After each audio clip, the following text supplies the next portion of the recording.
बल्ल अब नेपाल देशले अलिकति शान्ति पाउँछ कि पहिला यो भिडियो सुनौँ त्यस पछाडि कुरा गर्छु ल। भिडियो। गगन कुमार थापा पार्टीको साधारण सदस्य समेत नरहने गरी आजका मितिबाट निष्कासन गरिएको छ। ल भिडियो सुन्नुभयो होइन त। आज के भयो भन्ने कुरा सबैलाई जानकारी छँदैछ। तैपनि केही कुराहरू चाहिँ म तपाईँहरूले चाहिँ विशेष कुरा भन्नलाई यहाँ आएको छु। यो भिडियोलाई बढीभन्दा बढी सेयर गर्नुपर्ने छ र हामी सबैले चाहिँ जनतामाझ पुर्याउनु पर्ने हुन्छ है त। अब यहाँनिर फोटो पनि राखिदिएको छु दुईटा पूर्व। तू इधर उधर की बात ना कर, तू के अरे काफिला क्यों लुटा के समथिङ म फेरि आउँदैन क्या समस्या होइन। अब गगनजी यसैकै कुरा गरौँ। अब आज तपाईँहरूको पार्टीले मलाई शेरबहादुरजी प्रति आजको यो निर्णयमा म सलाम गर्छु है शेरबहादुरजीलाई। तपाईँ साँच्चीकैको नेता तपाईँ हो, तर तपाईँको बुढीले गर्दा तपाईँ बिग्रिया हो। शेरबहादुर त्यति खराब मान्छे चाहिँ होइन है। यो गगन थापा भन्दा त शेरबहादुर त 1 लाख गुणा राम्रो मान्छे हो है। शेरबहादुर भनेको गगन थापा भन्दा 1 लाख गुणा मान। तर यो गगन थापाको हातमा यो देश जानु हुँदैन, गयो भने यो देश रहँदैन भनेर मैले 1000 पटक भनेको थिएँ। अब गगन थापा कहाँ जाँदैछन् त्यो विषयमा तपाईँलाई भन्छु। छिट्टै नै गगन थापा अब जेलको तयारी हुँदैछ। गगन थापाको जेलको यात्रा सुरु हुँदैछ साथीहरू, तपाईँलाई थाहा छ। अब हामीलाई चाहिँ केही पनि चाहिँदैन। हामीलाई चाहिने के भने संसद भवनभित्र बोलेको है, स्पष्ट संसद भवनभित्र बोलेको सत्ता र शक्तिको आडमा होइन, अड्डा र अदालतको आडमा प्रहरी प्रशासनलाई हातमा लिएर रवि लामिछानेले ठगेको सहकारीको प्रमाण मसँग छ। कहाँ बुझाउनु पर्ने हो सभामुख महोदय? म बुझाउँछु, मसँग छ ल भनेर हामी पनि छक्क पर्यौँ।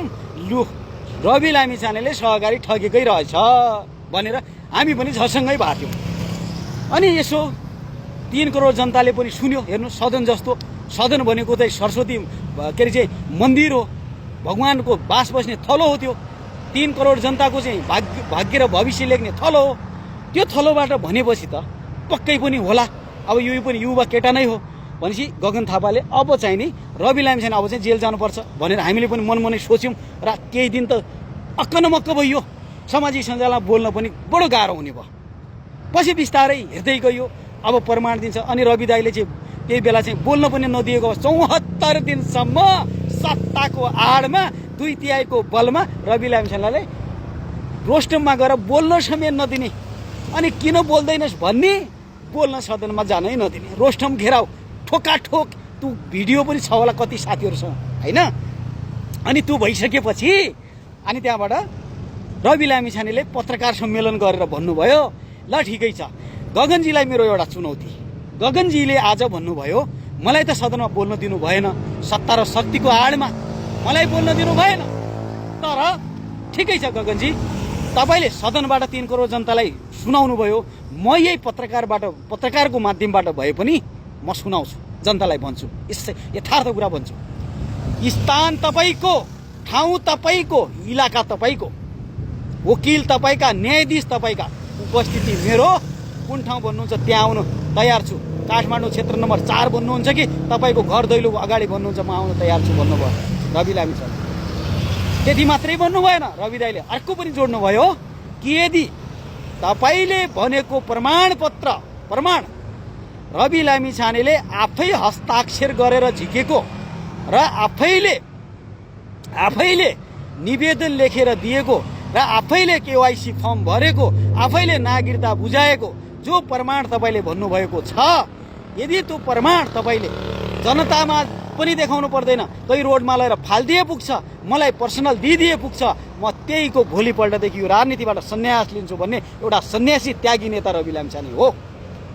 त्यो बेला गगन थापालाई फेरि पत्रकारले प्रश्न सोध्दै भन्नुभएको थियो के हो खै प्रमाण भन्दै गर्दा पक्का आज भोलि अदालतमा दिएको छु, अदालतमा आउँछ, यो आउँछ त्यो आउँछ। यिनीहरूको यो गगन थापाको चरित्र के रहेछ त्यो बेला भने अड्डा र अदालतमा आफ्नै न्यायाधीश झोले न्यायाधीशहरू छन्, ती न्यायाधीशलाई भनिहाल्छु, रविलाई थुनिहाल्छु, रविलाई जेल हालिहाल्छु, सहकारी प्रमाणित गरिहाल्छु भनेर उसले कागज सेता खोस्टा कागज देखाएर जनतालाई भ्रम छर्यो। साथीहरू त्यो छरिसके पछाडि रवि दाईले त स्पष्ट च्यालेन्ज गरिदिइसक्यो कि ल ठिक छ, म यदि दोषी त्यो प्रमाण सत्य निस्केको नभए राजनीति छोड्छु, गगनजी तयार हुनुहुन्छ भनेर भनिसक्दा गगनजी त्यहाँ दिनदेखि डाउन हुँदै हुँदै हुँदै आयो र त्यसको खोजी नीति हुँदै गयो, हुँदै आयो। आज 14 महिनासम्म पनि रवि लामिछानेलाई जेलमा थुन्दा गगन थापाको प्रमाण कता हरायो? गगन थापाजी प्रमाण दिनुहोस्, अरू केही पनि थाहा छैन। अब नेपाली जनतालाई प्रमाण चाहियो, जुन तपाईँले प्रमाण दिन्छु भन्नुभएको थियो। त्यो प्रमाण यदि दिनु सक्नु भएन भने तपाईँको यात्रा छिट्टै जेलमा हुनेवाला छ।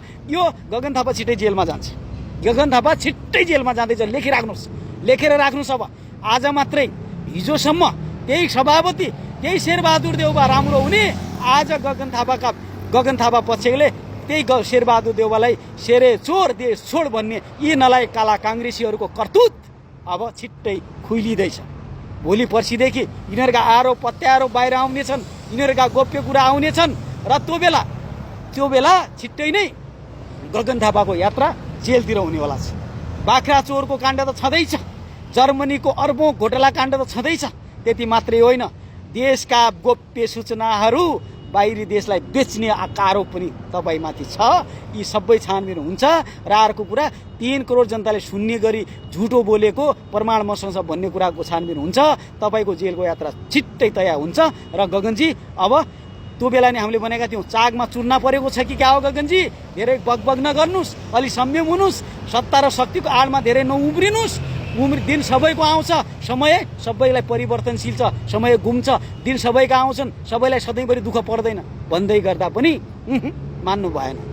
तर तपाईँलाई त मर्दा पनि पाप लाग्छ, मर्दा पनि किरा पर्छन्। गगनजी, केपी ओली अनि त्यो अर्को एउटा गुन्डातिरको गुन्डु बलात्कारी छ, तिमीहरूलाई त मर्दा पनि कालले पनि लाँदैन, तिमीलाई सिद्धिमिति कालले पनि लाउँदैन, तिमीहरूलाई त मर्दाखेरि पनि किरा पर्छ। हेरिराख्नु होला। सोभिता गौतमको याद आउँछ, पोखरामा गरेको उनले भाषण याद आउँछ मलाई। तिमीहरू मर्दा पनि तिमीहरूका पार्टीका झोले कार्यकर्ता बाहेक नेपाली जनता एकजना पनि हुँदैन भन्नुहुन्थ्यो। सत्य कुरा आज प्रमाणित हुँदै गएको छ। ल साथीहरू, अब गगन थापाको यात्रा जेलतिर हुँदैछ। सबैजनाले भिडियो सेयर गरौँ। धन्यवाद।